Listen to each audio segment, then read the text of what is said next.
they have chairs. I said to Kate that, I think in moments of crisis that the universe has a way of revealing the heroes among us who show extraordinary courage, not looking for any award or reward, but just because they feel so strongly about something and being a voice for so many people. And Kate, you are a hero of this movement and in this moment. Thank you.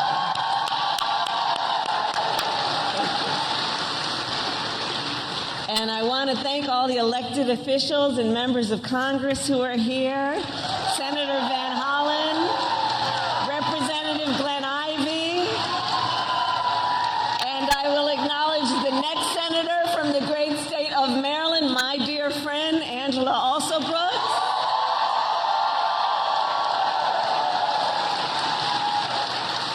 And to all the leaders who are here and have been are fighting to make sure every woman in our nation, every person in our nation can access the care they need, and in particular reproductive health care.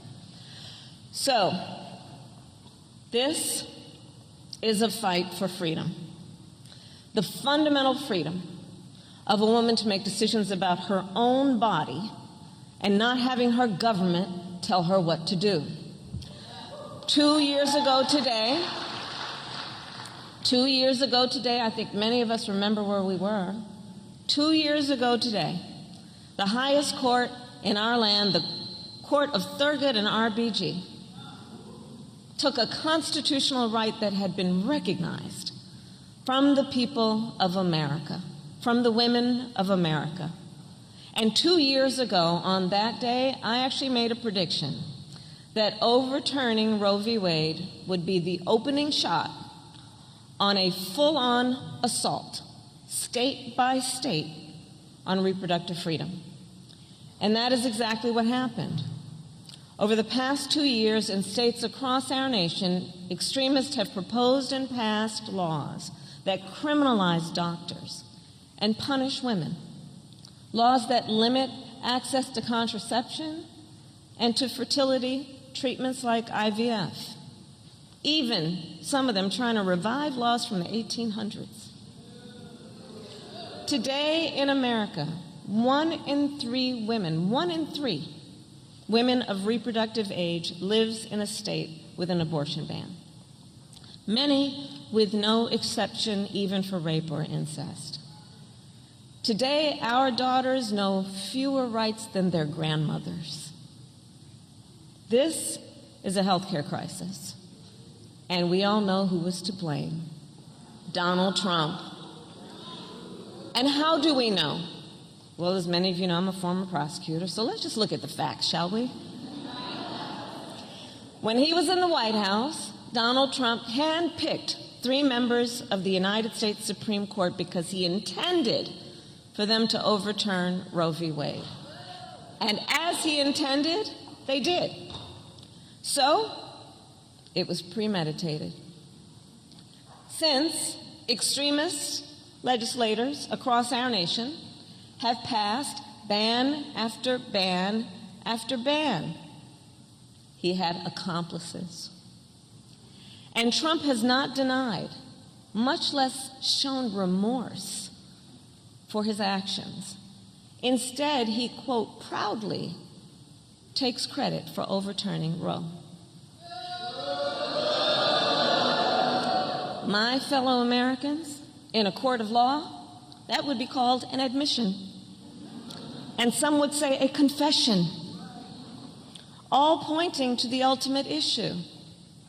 In the case of the stealing of reproductive freedom from the women of America, Donald Trump is guilty.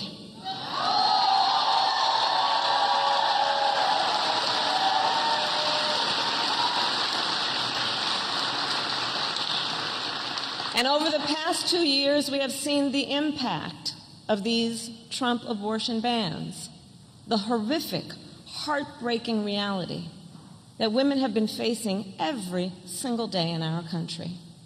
Women have been refused care during a miscarriage, turned away from the emergency room, and only given care when they develop sepsis, We have seen attacks on IVF. Women denied the freedom to make some of the most personal decisions in their lives. And understand, as much harm as he has already caused, a second Trump term would be even worse. His friends in the United States Congress are trying to pass a national ban that would outlaw abortion in every single state, in states like New York and California, and even right here in Maryland. And we all know if Donald Trump gets the chance, he will sign that ban. And how do we know? Well, when Congress tried to pass a national ban in 2017, he endorsed it. And he promised to sign it if it got to his desk. And now he wants us to believe he will not sign a national abortion ban. Look, enough with the gaslighting.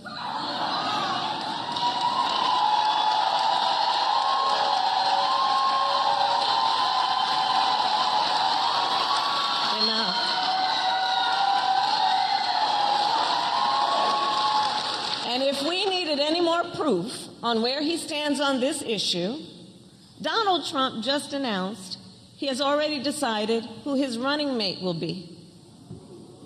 Without knowing that person's name, we already know it is someone who wants to ban abortion. Every person on his short list either supported a ban in their state or supported a national ban. And it doesn't stop there.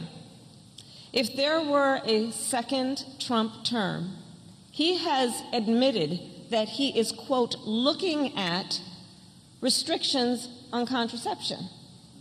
And pay close attention to how his friends in the United States Senate obstructed a bill to protect the right to contraception.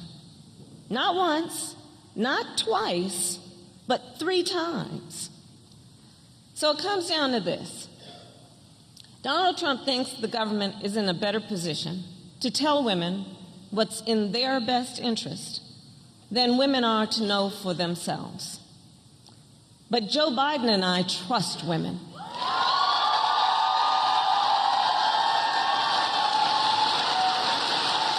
And women trust all of us to fight for their most fundamental freedoms. And fight we will. And fight we will. And you know, as I travel our country, it is clear that most Americans do believe one does not have to abandon their faith or deeply held beliefs to agree the government should not be telling her what to do with her body.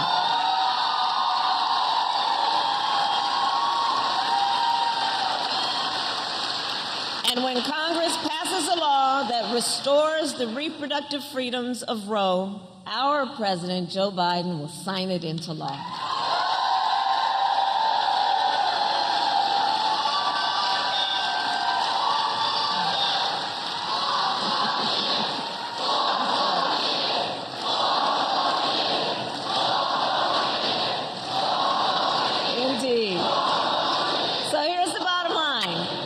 Bottom line, it's going to take all of us to get there. It's going to take all of us to get there, and momentum is on our side.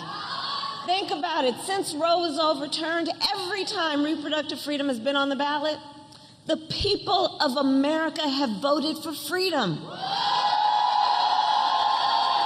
From Kansas to California to Kentucky, in Michigan, Montana, Vermont, and Ohio, the people of America have voted for freedom. And not by a little, but often by overwhelming margins, proving this is not a partisan issue. Proving that the voice of the people has been heard and will be heard. So today I ask, are you ready to make your voices heard? Do we trust women?